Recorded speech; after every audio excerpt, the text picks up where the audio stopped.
We live our lives through screens. It starts quietly. Picture a teenager, alone in their room late at night. The only light comes from the phone in their hands. Each swipe, each pause, each like is a tiny, silent signal sent out into the world. They are creating a story about themselves, one that they might not even be aware of. This story is written in data, recorded, and analyzed by forces they cannot see. Now, think about a busy cafe during the day. A professional sits at a small table, focused on their laptop. But with every click, they are also leaving behind an invisible trail. Consider a family in their living room setting up a new smart home assistant.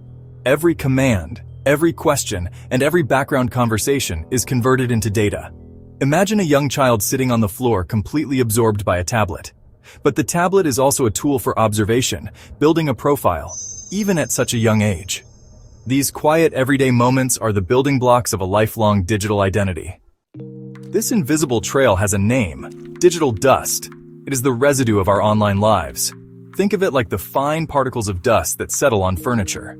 Our digital dust is made up of countless tiny pieces of information, like the websites you visit, the articles you read, and the videos you watch. Every time you accept cookies, you allow more dust to be collected, creating a more detailed picture of who you are. This information paints a clear picture of your physical life. All these details combine to form a complex digital twin. This vast accumulation of data is used to understand and predict your behavior. It is gathered, sorted, and stored in massive data centers. Your digital dust is an active force shaping your online and offline world. Every click you make online is more than just a simple action. It's a tiny breadcrumb on your digital trail. Imagine you click on a pair of shoes. That single click starts a chain reaction, recording your interests and building a consumer profile. The website wants to understand how you think, what tempts you, and what makes you change your mind. This is powered by cookies. These cookies track you across the internet. Suddenly, advertisements for those same shoes start appearing everywhere. Your casual click has become a persistent whisper, monitored, cataloged, and used to influence your future clicks. The information is sent to data brokers, bundled with other data points, and sold to advertisers. You've transformed into a target demographic. Each click contributes to the growing mountain of data that defines your digital self. It's a meticulously recorded diary of your online life. The anatomy of a click reveals a startling truth. In the digital world, there is no such thing as a casual gesture. The search bar is one of the most private spaces in the digital world. It's where we confess our curiosities, our fears, and our deepest questions. We trust it with thoughts we wouldn't share with our closest friends. But they don't disappear. Every query you type is saved and linked to your account. Search companies analyze this data to understand not just what you want to know, but who you are. This history is a goldmine for advertisers. Ultimately, your search history can become a liability, creating a permanent and searchable archive of our innermost thoughts. The way we interact with technology is changing. We're moving beyond keyboards and touchscreens into a world of voice commands. We speak to our phones, our cars, and our smart speakers. Hey, what's the weather today? Call mom. Play my workout playlist. It feels, honestly, effortless, futuristic, and incredibly convenient. We're having a conversation with our devices, but every time we speak, we're creating an echo. That echo is a recording of our voice, which travels far beyond the room we're in. Your command is sent to the cloud to be processed by powerful artificial intelligence. This is how the device understands and responds to you. The process doesn't stop once you get your answer. A copy of your voice recording is often saved and stored. Tech companies say this is done to improve the accuracy of their voice recognition services. They use these recordings to train their AI, helping it better understand different accents, dialects, and speech patterns. To do this, human reviewers may listen to a small, anonymized sample of these recordings. This means that a stranger, an employee of the tech company, could be listening to the commands you give in the privacy of your home. The line between improving a service and invading privacy becomes incredibly thin.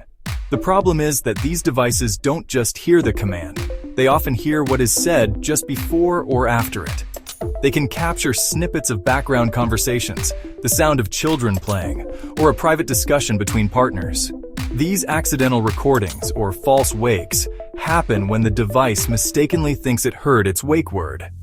The result is that the intimate soundscape of your home can be captured and stored without your active intention. The convenience of a hands-free assistant comes with the unsettling possibility of it being an ever-present, silent listener, documenting moments you believed were completely private. This collection of voice data creates a unique and powerful biometric profile. Your voice is as distinct as your fingerprint. It can be used to identify you, and it also carries information about your gender, age, and even your emotional state. This voice print becomes another layer of your digital identity, another piece of the puzzle that companies are assembling about you.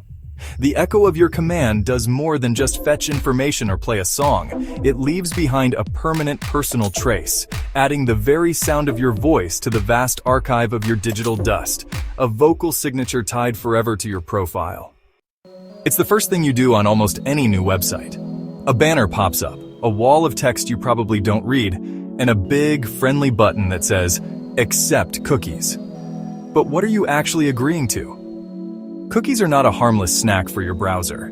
They're tiny digital spies, small text files placed on your device to watch your every move.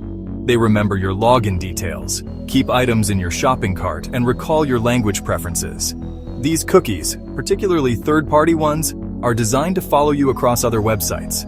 It's like having a tiny, invisible journalist shadowing you, taking notes on everything you find interesting. You clicked on a story about electric cars, and now suddenly every site you visit is showing you ads for the latest models. It's the hidden language of cookies at work, translating your curiosity into a commodity.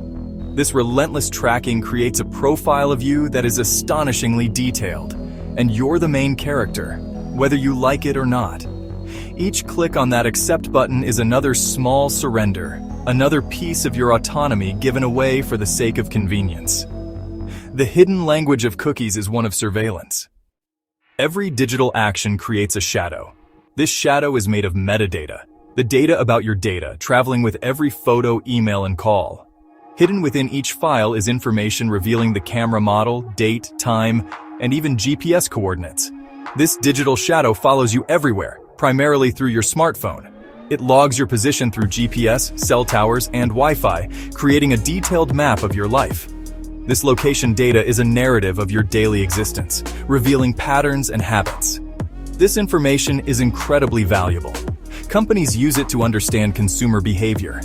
It's a form of digital surveillance you've opted into, turning your movements into a monetized data stream. Your digital shadow is a detailed, permanent record of your life, a shadow you cast but do not control.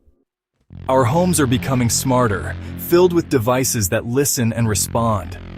Smart speakers, televisions, and even refrigerators now come with voice assistants. This convenience comes at a cost. Every time you say the wake word, the device starts recording and sends it to a server. A copy of your voice command is often stored in an unseen archive. A stranger could be listening to what you say in the privacy of your own home. Think about the data from your fitness tracker, your smart TV, and even your connected car. Each of these devices is contributing to a massive, interconnected profile of your life. This unseen archive is the raw material of the digital age, stored indefinitely in data centers. Your digital dust is being carefully collected and archived, creating a permanent record of you.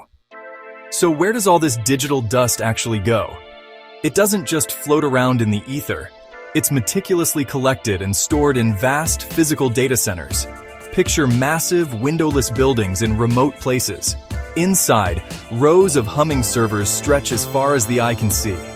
These are the digital vaults of the 21st century, climate-controlled, heavily secured fortresses that hold the collective memory of our online lives. Your late-night searches, holiday photos, and private messages all end up here, converted into bits and bytes on a hard drive. It is a library of humanity, written in code. The sheer scale of this storage is difficult to comprehend. Companies operate data centers the size of several football fields. They consume enormous amounts of energy, requiring complex cooling systems.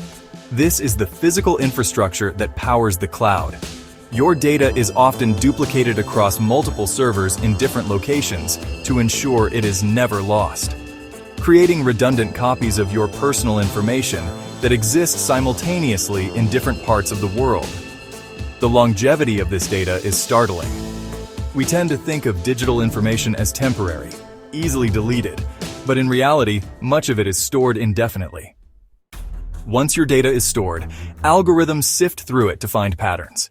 They assemble a puzzle using your search history, location data, purchase records, and social media activity.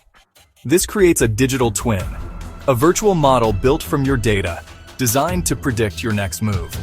It knows your habits, preferences, and emotional triggers. This twin is constantly updated, becoming a reflection of who you are. Cybersecurity experts warn that these profiles are bought and sold by data brokers. You become a product, your identity reduced to marketable traits. The ads you see and the news in your feed are curated by algorithms using your digital twin. It creates a filter bubble, designed to keep you engaged and predictable. Your digital twin becomes a puppet, and companies pulling the strings hold your data. Data isn't just numbers, it's your life, recorded in detail. Sarah, a privacy advocate, requested her data from a dating app. She received over 800 pages, every message, every login, every swipe. It was like reading a diary I didn't know I was writing, she said. A journalist showed us his Google location file, years of minute-by-minute movements, every visit, every routine, every protest. They could reconstruct my life, he told us, shaken. The emotional impact is real. People feel violated, exposed, and powerless. Some discover their smart devices have recorded private conversations, arguments, or intimate moments. Suddenly, the helpful assistant feels like a spy. Your phone, a tracking device. We sign up for convenience, but the trade-off is far more invasive than we realize. These stories reveal the true cost of digital dust: our privacy, our sense of safety, our control. The data isn't abstract. It's personal and it's everywhere. The question remains, what would your file reveal? The human side of data collection is a wake-up call for us all. Our homes should be private, but smart devices have changed that. Smart speakers, TVs, and baby monitors are always listening, sometimes recording by accident. A misheard word can trigger devices to capture and store private moments, arguments, confessions, or sensitive discussions. These clips may be reviewed by strangers, eroding our sense of safety. Even TVs track what you watch and say, feeding data into targeted ads. Discuss travel plans, and soon you'll see ads for flights. The result? We self-censor, even at home, wary of being overheard. This chilling effect makes us less free, less spontaneous. The convenience of voice-activated tech comes at a psychological cost. Our homes are becoming glass houses, where privacy is no longer guaranteed. The walls really do have ears. Targeted ads are just the start. Your data builds a digital twin that predicts your every move. Advertisers exploit your vulnerabilities, pushing you when you're most susceptible. The same data can be weaponized in politics, fueling filter bubbles, and division hackers target these vast data troves, leading to identity theft and public exposure. A single breach can reveal your messages, locations, and searches to the world. The real danger is the slow erosion of autonomy. When every action is tracked, true freedom fades. Privacy isn't about hiding, it's about protecting your sense of self. Without boundaries, we lose the space to grow, make mistakes, and define ourselves. The cost of lost privacy is a piece of our humanity. As digital dust accumulates, our freedom slips away. The stakes are higher than we think. What are we willing to trade for convenience? Privacy isn't lost, there are ways to fight back. Start with a VPN. It encrypts your internet traffic, hiding your activity from prying eyes. A VPN masks your location and IP address, making tracking much harder. For messaging, use end-to-end encrypted apps. Only you and your recipient can read your conversations. Review app permissions regularly. Most apps ask for more access than they need. Does a puzzle game need your microphone? Probably not. Limit permissions to protect your sensitive data. These steps. VPN's encrypted messaging and careful permissions help reclaim your privacy. It's about making deliberate choices, not just accepting defaults. Take control of your digital footprint one step at a time. The tools are there, use them. Privacy is possible, but only if you act. Your data, your rules. Tools matter, but education is our strongest defense. Teach digital literacy. Early kids need to know their online actions last forever. Adults too must become conscious consumers, read privacy policies, question data requests, and demand better from tech companies. Market pressure can force companies to value privacy. An informed user is an empowered one. Consider your digital legacy, what happens to your data after you're gone. A digital will lets you decide, preserve, delete, or pass on your digital assets. Controlling your footprint is about intention, not disappearance. Plan for your data's future, just as you do for everything else. Sweep away digital dust and write your own story. Privacy is a choice. Make it yours. The future of your data starts with you. Our digital lives leave an echo. It's the trace of every choice, curiosity, and connection. This documentary explores the world where this echo resides, the world of digital dust. Moments are captured, cataloged, and stored. This is happening now. The story of our lives is being written in data. We've seen how data maps our movements and assembles into a digital twin, used to influence us. The bargain for convenience came at a higher cost than imagined. This isn't inevitable dystopia, but a call to awareness. The power to shape our digital legacy remains in our hands. By demanding transparency and managing our data, we can sweep away the dust and be conscious digital citizens. The question is, what kind of footprint we choose to leave? By understanding the echo, we control its volume. The power to log out and reclaim our privacy is ours.